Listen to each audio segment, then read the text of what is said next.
हरे राम राम राम हरे हरे, हरे कृष्ण कृष्ण कृष्ण हरे हरे. जगद्गुरु श्री संत तुकाराम महाराज सार्थ अभंग गाथा अभंग 1977.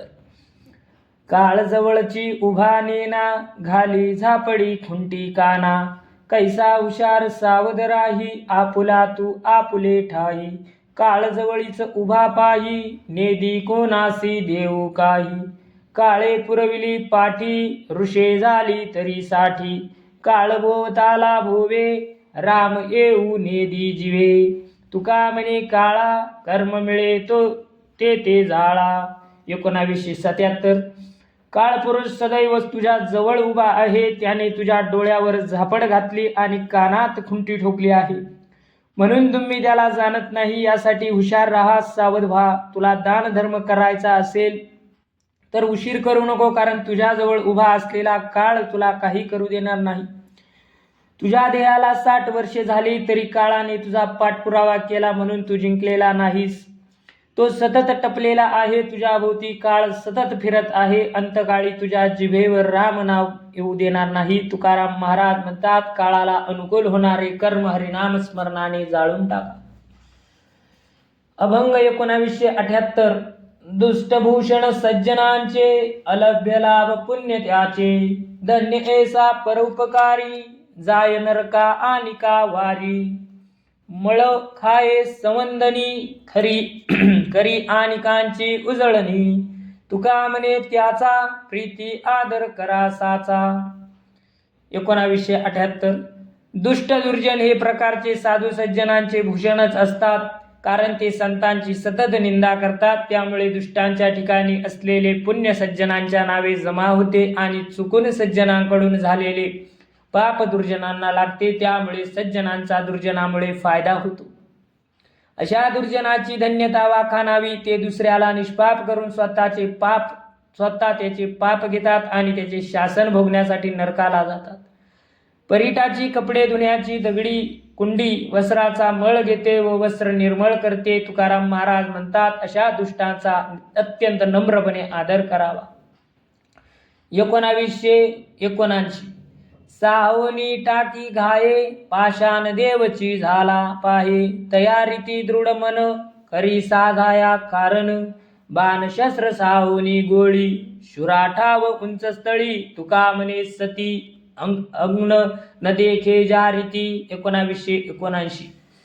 टाकीचे घावसन केल्याने दगडाला देवत्व प्राप्त होते. त्याप्रमाणे मोक्ष मार्गाला जाण्याचे कर्म साधण्यासाठी तुम्ही मनाला दृढ ठेवू. बाणाचा शस्त्राचा मारा, बंदुकीची गोळी यांचा आघात सहन केल्याने शूराला उच्च पदवी मिळते. ज्याप्रमाणे पतिव्रता निधनानंतर पतीच्या चितेत प्रवेश करण्याला अग्नीची पर्वा करीत नाही, त्याप्रमाणे साधका तू आपले मन दृढ कर, असे तुकाराम महाराज म्हणतात. 1980. तेने वेशे माझी चोरिली अंगे, मानावया जग आप्तपणे. नाही चाड भीड संसाराचे कोड, उदासीन सर्व गुणे. भयमोह लज्जा निरसली शंका, अवघिया एकची पणे. विठ्ठलाच्या पायी बैसोनी राहिली, भागली नुटीत तेने.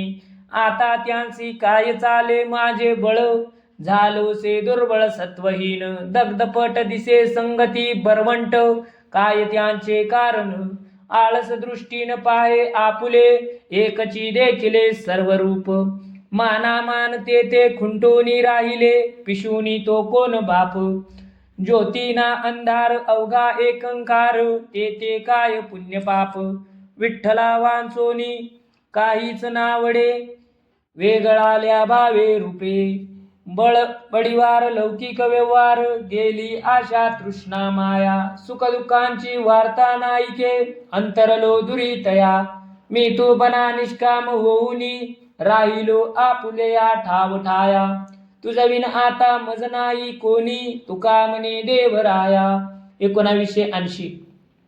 देवाच्या स्वरूप वेशाने माझ्या स्थूल सूक्ष्म देहाचे देहपण गेले. ते स्वरूप वेशात विलीन झाले, कारण साऱ्या जगाला मी आप्त मानावे. पण मला जगाची पर्वा नाही, संसाराची आवड नाही. सर्व अर्थाने जगापासून उदासीन आहे. या भावाने भय मोह लज्जा शंका साऱ्यांचे निरसन केले. सर्व काही मला एकच झाले. सर्व इंद्रिये विषय लालसेने जीवापाठी धावून धावून दमली आणि विठ्ठला पायी विसाव्यासाठी स्थिरावली. ती आता तेथून उठणार नाहीत. त्यांना पुन्हा विषय ओढीने इंद्रियांकडे आणणे ते माझे बळ काय चालणार. जळलेल्या वस्त्रांची घडी बाहेरून चांगली दिसते, पण नेसण्याच्या योग्यतेची नसते. आळसाने स्वदृष्टी आपले स्वरूप पाहत नाही. भ्रमनिरास झाला. सर्व रूप एकच पाहिले. मानापमान खुट्टून राहिले. नातेसंबंधाची पर्वा राहिली नाही. पाप काय पुण्य काय, अंधार ज्योती या कल्पना उरल्या नाहीत. आता विठ्ठला वाचून काही आवडत नाही. भिन्न भिन्न आकार विठ्ठला वाचून निराळे भासत नाही. मळ मीपणा, लौकिक व्यवहार, आशा, तृष्णा, माया सर्व काही नाहीसे झाले. सुख दुःखाच्या वार्तापासून दूर गेलो. मी तूपणातून मुक्त झालो. आपल्याच स्वरूपाचे ठाई निष्काम होऊन राहिलो. तुकाराम महाराज म्हणतात, देवा आता मला तुझ्याशिवाय कोणी नाही. 1981. कथा पुराण ऐकता झोपेना तिले तत्वता. खाटेवरी पडता व्यापी चिंता तळमळ. ऐसी गहन कर्मगती काय तयासी रडती. झाले जाणते जे चित्ती काही नेगे आपुल्या. उदकलाविता न धरे चिंता करी केव्हा सरे. जाऊ नका धीरे मने करिता डवाळ्या. जवळी गोचिड क्षीरा जैसी कमळनी दरदुरा. तुका मने दूर देश त्याग तयासी. 1981. हरिकथा पुराण ऐकताना झोपेने पिडला जातो, पण रात्री झोप घ्यावी म्हटले आणि खाटेवर पडलो की झोप येत नाही. चिंता तळमळ मनाला व्यापून टाकते. अशी ही कर्मगती मोठी गहन आहे. याची कल्पना असणारे सुद्धा काहीतरी उपाय करून पारमार्थिक हित साधून घेत नाही. हरिकथा श्रवणाचे वेळी डोळ्यांना पाणी लावले तरी झोप जात नाही, म्हणून तो केव्हा हरिकथा संपेल याची चिंता करतो. थट्टा हास्य विनोद करणाऱ्याला हात धरून खाली बसवून जाऊ नको म्हणतो. गायीच्या स्तनाजवळ असलेले गोचिड दूध न पिता रक्त पिते. कमळाजवळ असलेले बेडूक कमलपरागनं सेवन करतात, चिखल खाते. त्याप्रमाणे हरिकथा ऐकणारा कथेचा आनंद घेत नाही. तो देशांतराला गेल्याप्रमाणे दूर जातो, असे तुकाराम महाराज म्हणतात. 1982. संदेहबाधक आपणा ते रज्जू सर्पवत भासते. भेऊनी या काय देखिले येणे. मारे गाये विन लोळतसे. आपणची तारी आपणची मारी. आपण उद्धरी आपण या. शूक नळिके न्याये गुंतलासी काय. विचारुनी पाये मोकळी या. पाप पुण्य कैसे भाजिले. अंक दशकाचा एक उरविला. जाणोनी या काय होतो सीनेनता. शून्याठावरिता नाही दुरादृष्टी पाहे न्याळुनी. मृगजळा पाणी न म्हणे चाडा. धावतांची फुटे नवे समाधान. तुका म्हणे जाण पावे पीडा. 1982. अपुऱ्या प्रकाशात दोरी सर्पाप्रमाणे भासते. तो संशय आपल्याला बाधक होतो. आपण भयाने मार न खाता तळमळतो. आपणच आपल्याला तारतो आणि आपणच आपला मारेकरी असतो. आपणच आपला उद्धार करतो. पोपट ज्याप्रमाणे भ्रमाने नलिकेला घट्ट धरून मी मुक्त कसा होईल असा विचार करतो, त्याप्रमाणे तू भ्रमाने संसारात अडकला आहेस. वास्तविक पोपटाप्रमाणे तू संसारातून मुक्त आहेस. पाप पुण्याच्या गणित केले तर बाकी शून्य राहते. 10 वरचे शून्य पुसले तर बाकी 1 राहते. या हिशोबाने जे शून्य राहते ते रिकामे नाही, ज्ञानाने भरलेले आहे. हे जाणून तू नेनता का होतोस. तुकाराम महाराज म्हणतात, दूरदृष्टीने नीट पहा. मृगजळाला पाणी नको म्हणू नकोस. पाण्यासाठी धावून जाऊन हृदय फुटेल. पाण्याचा लाभ होणार नाही, समाधान तर नाही, फक्त पीडा भोगशील. मी मुक्तच आहे असा भाव हृदयात जपावा. 1983. कथे उभा अंगरा केल जो कोणी. ऐसा कोण गणी तया पापा.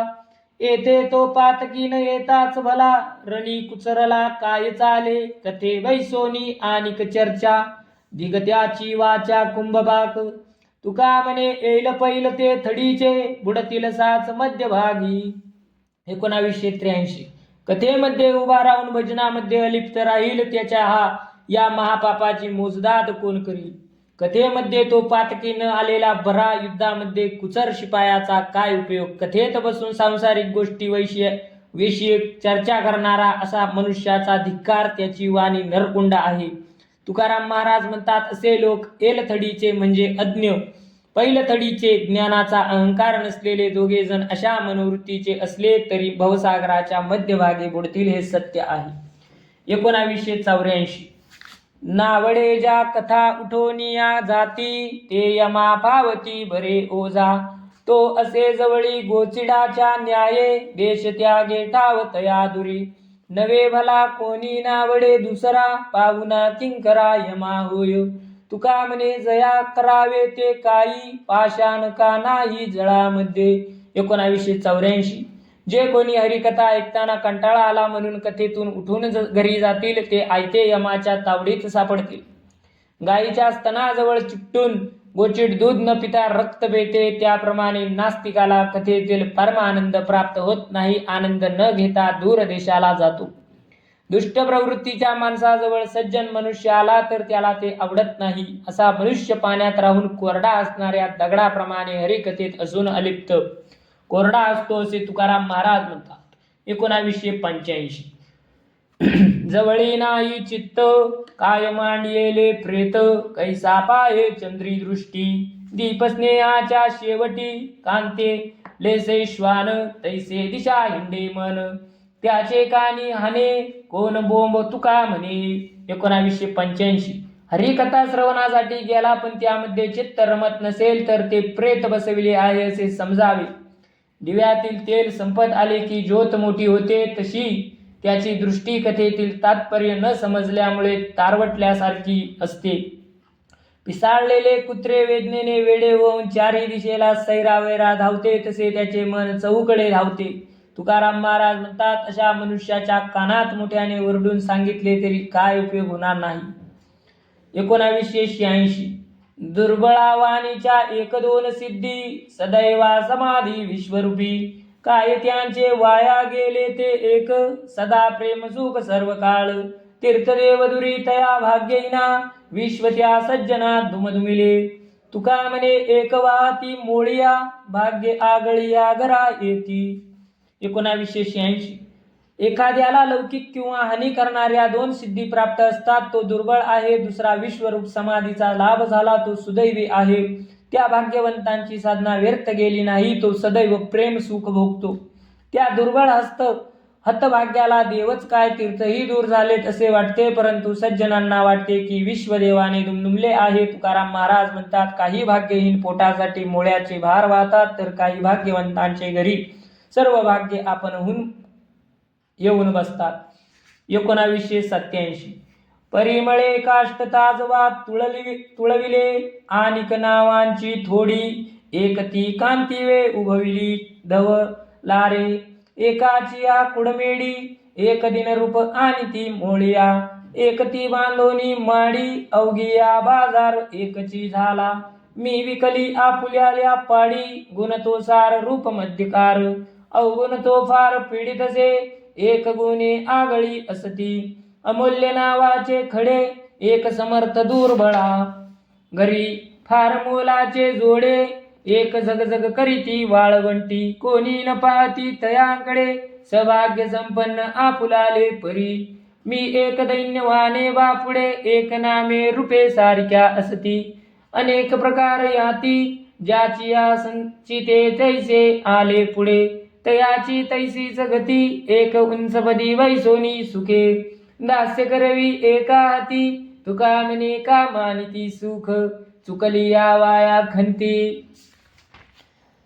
चंदनाचे लाकूड सुगंधी असल्याने तराजूत तोलले जाते. इतर लाकडे काय कमी आहेत का? पण चंदनाप्रमाणे त्याला मोल नसते. काही लाकडे कापून घरासाठी वापरतात. काही लाकडाच्या मेढी करून खूड उभा करण्यात त्याचा उपयोग करतात.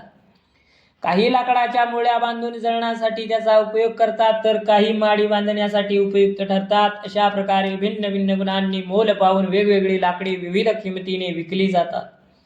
येथे सद्गुण उत्तम मानला जातो. सुस्वरूपपणा सौंदर्य मध्यम मानले जाते तर अवगुण स्वरूप मध्यम कष्टदायक असतात त्यांना कनिष्ठ समजतात.